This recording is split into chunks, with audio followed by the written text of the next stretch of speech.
depuis 2010, il y a un nouveau nom pour désigner cet événement en Haïti. C'est le Mogoudou. Et je me posais la question pourquoi ce mot a pris toute sa place aussi rapidement et avec autant de facilité dans l'imaginaire collectif haïtien. Et j'ai trouvé, j'espère, je pense, la réponse, c'est selon moi parce que il n'y a jamais eu de véritable discours de vulgarisation autour de ce phénomène du séisme. Sans mesure, sans encombre, la détresse en crue a mis ma ville à nu. Les voix émiettées, les cordes chiquetées s'entendent sous les débris, s'étalent tout avili. Dans la puante senteur d'un navrant désespoir, des corps que les décombres enterrent s'entremêlent villes sur nos parterres. L'ombre du deuil éclipse notre soleil, ma terre s'assombrit, ses rescapés ahuris. Ville cimetière, Port-au-Prince, ville d'hier, chante aujourd'hui ton requiem, qu'il résonne dans les abîmes.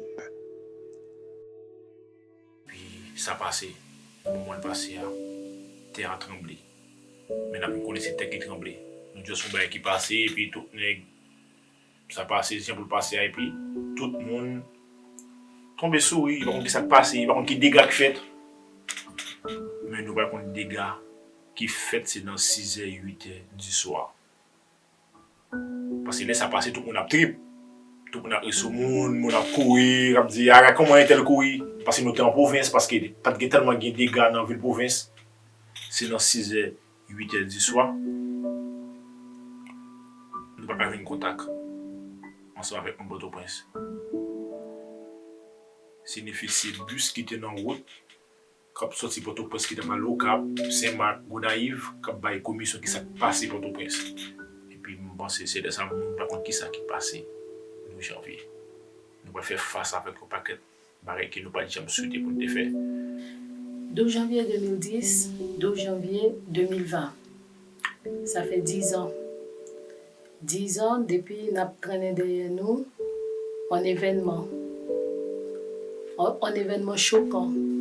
Un événement que personne n'a pas oublié. Qui ça le fait? Tremblement de terre. Tout le monde connaît le mot ça. Tremblement de terre, c'est pas un bagage qui bien. Côté il y a beaucoup de monde qui passé pendant 10 ans. Il y a traîné derrière eux un souvenir, un séquelle qui pas jamais fini. La communication coupée à ce moment, on n'avait pas les nouvelles de notre famille, de nos voisins, de nos cousins, de nos grands frères, de nos grandes sœurs qui vivaient à Port-au-Prince. Il a fallu attendre quelques jours, 3 jours, pour savoir exactement ce qui se passait. Eh bien, près de 300 000 morts. Les institutions, les bâtiments de nos institutions n'existaient plus. Ces bâtiments qui symbolisaient la République n'existaient plus. En quelque sorte, un pays dévasté, un pays sous les décombres, des vies à reconstruire.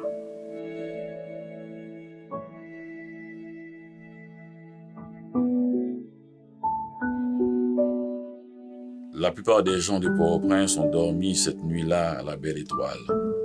Les nuits précédentes étaient assez froides, celle-là est chaude et étoilée. Je n'avais pas dormi à la Belle Étoile depuis mon enfance. Couchés sur le sol, nous ressentons chaque tressaillement de la terre au plus profond de notre être.